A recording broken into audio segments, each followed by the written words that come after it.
तो चलिए, एक प्रश्न है यहाँ पर जो अक्सर परेशान करता है। ये 1 नंबर में भी आ जाता है, 2 नंबर में भी आ जाता है, 3 नंबर में भी आ जाता है, टुकड़े टुकड़े में भी आ जाता है। भीतर का कुछ पूछेगा, इसलिए अंतर को अच्छे से समझना चाहिए, है ना। सबसे पहले विद्युत वाहक बल और विभवांतर में अंतर क्या है, इसको सीमांत विभवांतर या टर्मिनल वोल्टेज लिख देता हूं, सीमांत विभवांतर। ठीक है।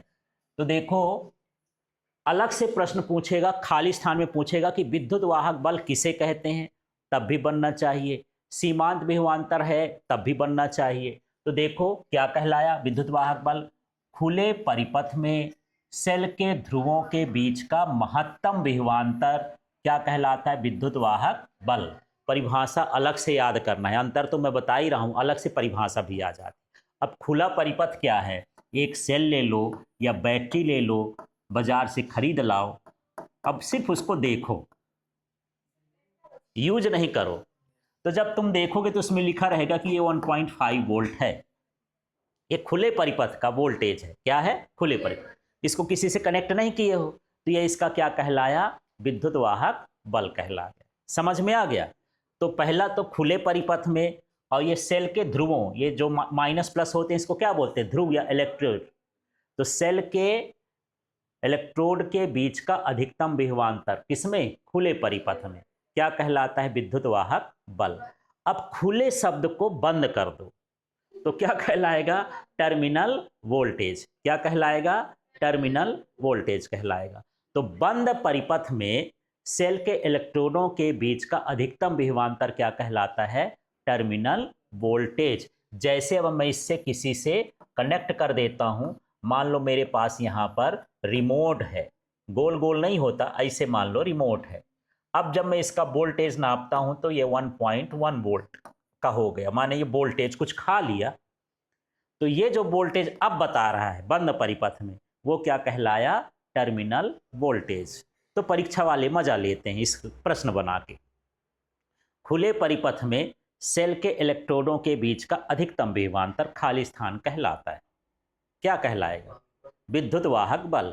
अब पूरी लाइन वही रहेगी, आप पढ़ के यही जाते हो, लाइन अधिकतर यही लिखी रहती है आपके जो किताबें हैं। अब उसमें सिर्फ एक शब्द बदलेगा, खुले को क्या कर देगा, बंद।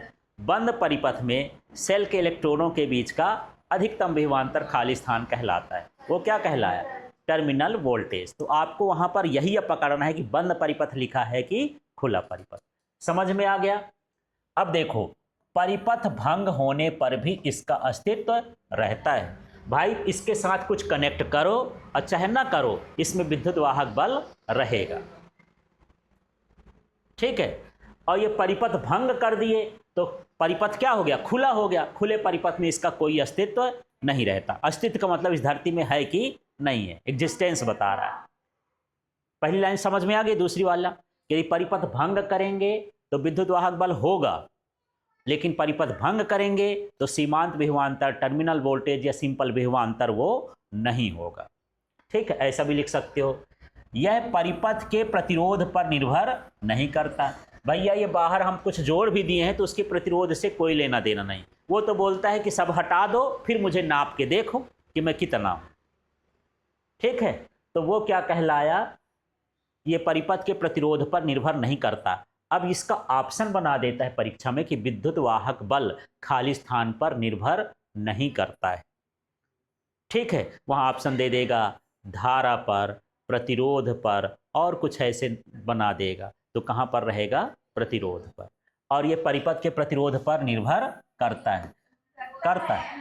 ठीक है, जो इधर होगा उसका उल्टा इधर होगा, मतलब इसको पढ़ना नहीं है, ये समझना कि इसका उल्टा करना है। देखो, इसका मान विभवांतर से कैसा होता है, अधिक। देख लो 1.5 वोल्ट ये विद्युत वाहक बल है, और 1.1 ये क्या है, विभवांतर है। कौन ज्यादा है, 1.5, माने विद्युत वाहक बल का मान क्या होता है, विभवांतर से अधिक होता है। इसका मान विद्युत वाहक बल से क्या होता है, कम होता है। इस शब्द का प्रयोग विद्युत स्रोतों के लिए किया जाता है। जैसे क्या है, सेल है, बैटरी है। सेल समझ गए।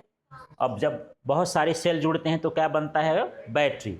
और डायनेमो, डायनेमो जिसको जनरेटर बोलते हो, गांव में जगलेटर भी बोल देते हैं, शादी आदि में लगता है, ठीक है। वो जनरेटर ही क्या कहलाता है, डायनेमो, बिजली बनाता है। तो बिजली कितने वोल्टेज की बना रहा है, या फिर कोई बैटरी है कितने वोल्ट की है, कोई सेल है कितने वोल्ट का है। बाजार जाते हो तो ऐसे तो बोल देते हो मुझे पेंसिल वाला घड़ी वाला सेल दे दो, ये वाला सेल दे दो, लेकिन जब बैटरी लेनी हो तो कार वाली बैटरी बोल देते हो, पर कार में भी कितने वोल्ट की बैटरी, 6 वोल्ट की लगेगी कि 12 वोल्ट की लगेगी, तो उसको वोल्टेज बताते हो। तो ये हम जो वोल्टेज बताते हैं वो क्या बता रहे हैं, विद्युत वाहक बल, ठीक है। और इस शब्द का प्रयोग किन्हीं भी दो बिंदुओं के विभवांतर के लिए होता है। दो बिंदुओं के कहां के लिए, विभवांतर। जैसे इसका यहां पर मान लो ये बल्ब जुड़ा है, इसका विभवांतर कितना है, यहां पर मान लो कुछ और जुड़ा है, इसका विभवांतर कितना है, ठीक है। सबका विभवांतर अलग अलग हो सकता है। तो दो बिंदुओं के विभवांतर के लिए हम जो है विभवांतर शब्द का उपयोग करते हैं। और सेलों के लिए, बैटरी के लिए, डायनेमो के लिए, जनरेटर के लिए, जितने स्रोत होते हैं जिनसे बिजली बनती है, वो क्या कहलाता है, उसका विद्युत वाहक बल कहलाता है, ठीक है।